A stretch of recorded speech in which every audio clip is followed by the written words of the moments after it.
नमस्कार। आज हम बात कर रहे हैं सर हेनरी रॉयस की। हमारे पास उनके जीवन और रोल्स रॉयस की शुरुआत पर एक बहुत दिलचस्प लेख है। जी हाँ, और ये सिर्फ एक कामयाबी की कहानी नहीं है। ये दिखाती है कि कैसे जबरदस्त मुश्किलों के बावजूद भी कोई कुछ बिल्कुल नया और बेहतरीन बना सकता है। बिल्कुल। और हमारा मकसद यही समझना है कि कैसे आप देखिए, एक मुश्किल बचपन, कम औपचारिक पढ़ाई, इसके बावजूद वो दुनिया की सबसे जानी मानी कार कंपनियों में से एक बनाने में कामयाब हुए। हाँ, मतलब सोचिए जरा, एक लड़का जो मुश्किल से चौथी कक्षा तक पढ़ा, वो दुनिया की सबसे शानदार कारों में से एक कैसे बना पाया? यही तो सबसे हैरान करने वाली बात है। उनकी शुरुआत देखें तो 1863 में इंग्लैंड में जन्म हुआ।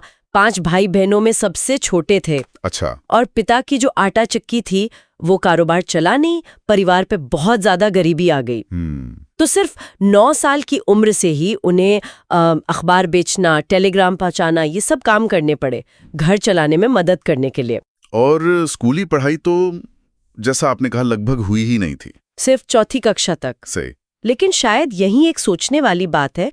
हो सकता है इसी औपचारिक शिक्षा की कमी ने उन्हें चीजों को खुद से समझने, अपने हाथों से सीखने और समस्याओं को बिल्कुल जड़ से हल करने पर ज्यादा जोर देने को मजबूर किया। ये हो सकता है।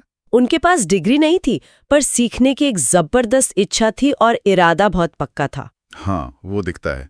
14 साल की उम्र में ग्रेट नॉर्दर्न रेलवे में अप्रेंटिसशिप शुरू की। दिन में 10 घंटे काम, वो भी एक कोई बहुत अच्छी जगह नहीं, एक गंदी वर्कशॉप में। जी। और उसके बाद भी मतलब आराम करने के बजाय वो रात में इलेक्ट्रिकल इंजीनियरिंग पढ़ते थे। ये जुनून को कमाल का है। बिल्कुल। और इसी मेहनत और लगन से उन्होंने पैसे बचाए और सोचिए, सिर्फ 20 पाउंड की छोटी सी रकम से अपना इलेक्ट्रिकल का काम शुरू किया। सिर्फ 20 पाउंड? हाँ। लाइट फिटिंग और छोटी मोटरें बनाते थे।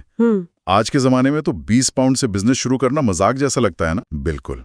ये तो लगभग ना के बराबर पूंजी थी। और सुनने में आया है कि वो पहला बिजनेस भी लगभग सफल नहीं हुआ था, डूब ही गया था। हाँ, शुरुआत में दिक्कतें आईं, पर उन्होंने हार नहीं मानी। यही उनकी खासियत थी। और फिर 1904 में उन्होंने अपनी पहली कार बनाई। अच्छा। दिखने में शायद बहुत साधारण रही हो, पर उसकी क्वालिटी, उसकी इंजीनियरिंग बेजोड़ थी। और यही एंट्री होती है चार्ल्स रोल्स की, है ना? बिल्कुल।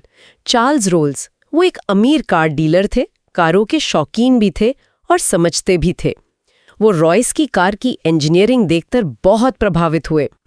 उन्हें लगा कि ये कुछ अलग है, कुछ खास है। उन्होंने तुरंत रॉयस के साथ साझेदारी करने का फैसला किया। और इस तरह जन्म हुआ रोल्स रॉयस का।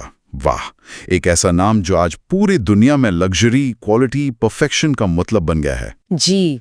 लेकिन कमाल की बात यह भी है कि इतनी सफलता के बाद भी रॉयस बदले नहीं। वो जमीन से जुड़े रहे, दिन में 16-16 घंटे काम करते थे। हाँ, मैंने भी पढ़ा है।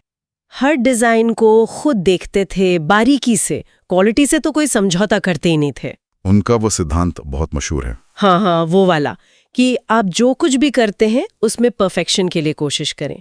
जो सबसे अच्छा मौजूद है उसे लें और उसे और बेहतर बनाएं। बिल्कुल।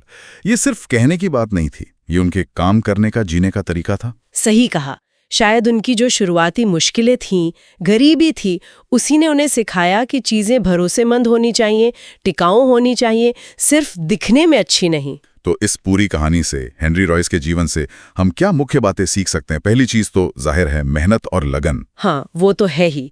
पर मुझे लगता है एक और गहरा सबक है कि कैसे आपकी सीमाएं, आपकी कमियां भी आपको कुछ नया और बेहतर करने के लिए प्रेरित कर सकती हैं। कैसे? जरा और बताइए। देखिए, रॉयस के पास शायद शुरुआत में फिजूल चीजों पर खर्च करने के लिए संसाधन नहीं थे, तो उनका पूरा ध्यान इंजीनियरिंग की बुनियादी बातों पर गया, उसकी उत्कृष्टता पर, उसकी विश्वसनीयता पर। अच्छा। हाँ। और यही चीज आगे चलकर रॉयल्स रॉयस की पहचान बनी।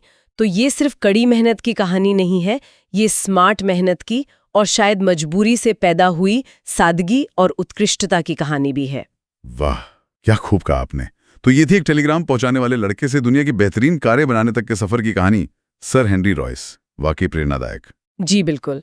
और जाते जाते एक विचार शायद हम छोड़ सकते हैं सोचने के लिए। हाँ, जरूर। आज की दुनिया में जहां जानकारी और संसाधन शायद पहले से कहीं ज्यादा आसानी से मिल जाते हैं, क्या रॉयस का वो सिद्धांत सबसे अच्छे को लेकर उसे बेहतर बनाना और भी ज्यादा प्रासंगिक और भी ज्यादा जरूरी नहीं हो गया है? ये वाकई सोचने वाली बात है, इस पर विचार करना दिलचस्प होगा।